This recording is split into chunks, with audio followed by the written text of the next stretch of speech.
Good morning, Rhode Island College. Today's top story. A Rhode Island College employee arrested after a student found a hidden camera in a campus bathroom. Dean Fayola, 49, was taken into custody Tuesday and charged with video voyeurism.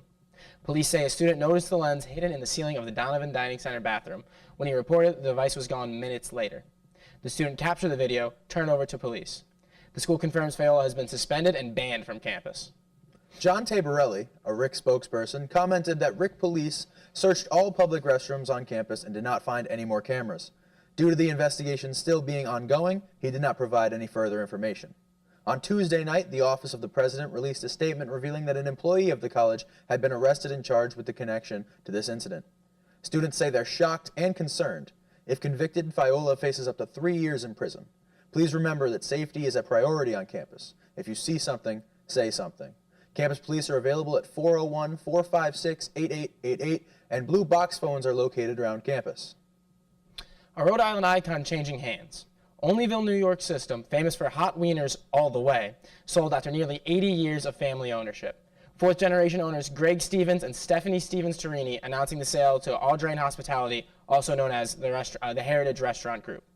Stevens, now 65, says it's time to step back, but he's confident in the business is in good hands. Heritage Group says the menu and staff will remain, ensuring a smooth transition. The sale marks a new era as Olneyville leaves family ownership for the first time. Heritage Group has also been busy, acquiring local favorites the Red Parrot, the Old Canteen, and Flo's Clam Shack. One thing's for sure, hot wieners are here to stay. A big change coming to Roger Williams Park Zoo. Beloved African elephants Alice, Ginny, and Kate set to leave Rhode Island in late 2027. The trio will move to a new facility, joining a larger herd for their final years.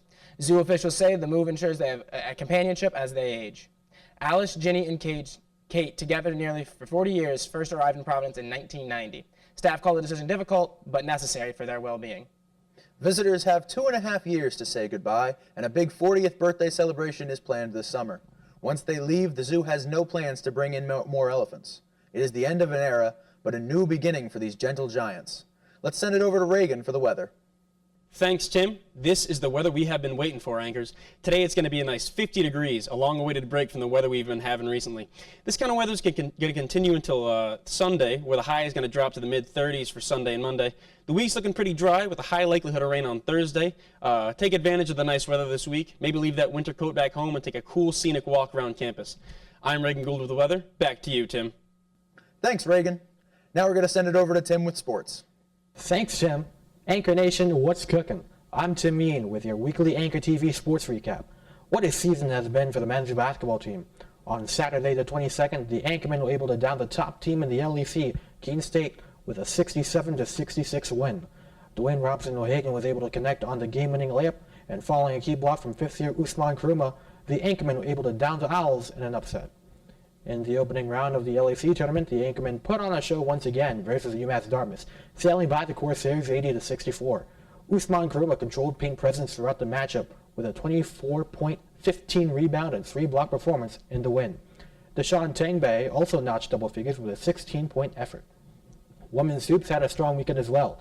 They downed Keene State 42-27 to clinch the co-regular season title with UMass Dartmouth, while securing a first-round bye in the process. Angelina Nottololo led the way with 12, while Madison Badbury had a well-rounded 11-3-4 effort. The gymnastics team set a new program record with a 192.75 score and a tri-meet victory over Southern Connecticut and Springfield.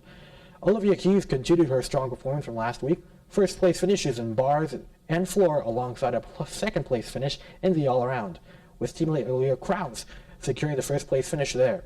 Also securing a first-place finish was Emma Tucker on beam. The track and field teams competed in the LEC Championships on Saturday. The women secured a fifth-place finish, while the men placed sixth. For the women, junior Haley Oliver had first-place finishes in the mile run, the 1,000-meter run, and the 3,000-meter run. Senior Samantha Sainristel notched a gold medal in the weight throw and silver shot. Freshman Kiana Pezza had a pair of second-place finishes in the long jump and triple jump. For the men, junior Brandon Mota won the weight throw, followed by RIC sophomore Enrique Ajang. Sophomore Gabriel Desunmu had a third-place finish in the long jump, setting a new program record in the process with his 7.07-meter jump. We'll wrap up today with wrestling, where the Anchormen finished 9th of 16 in the NEWA Futures Tournament. Robert Stone finished third place in the tournament. On next week's wrap-up, we'll check up on our basketball teams following the performances in the semifinals. Head up I-95 to see how the track and field teams performing the NCAA Division III Championship close down the winter season for gymnastics and wrestling, and welcome spring by recapping the girls lacrosse team's opening game against Curry College.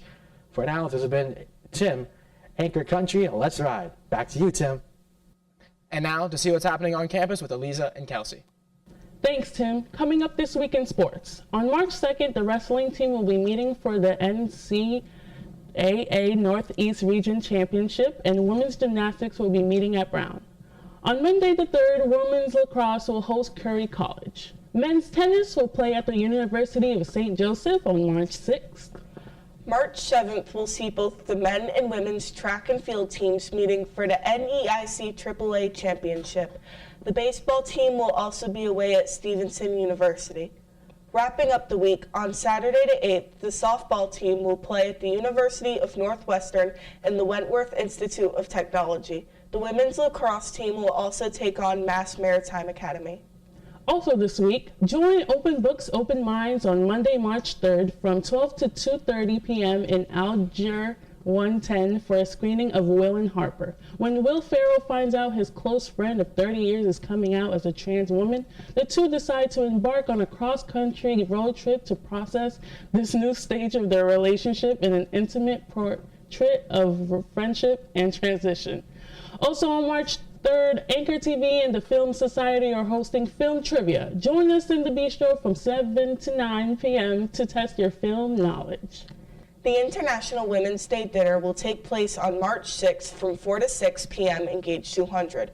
Join the Unity Center and Dr. Zoila Takada for a talk about strength, confidence, and the power of staying true to yourself. Last but not least, Learning for Life is hosting an event on March 7th from 1 to 2 p.m. in their office. This event is centered around securing safe housing and will provide informational resources regarding housing. There will also be snacks and a raffle.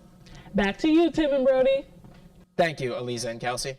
And thank you guys for watching another week of Anchor News. I've been Tim. And I'm Brody. And we will see you next week.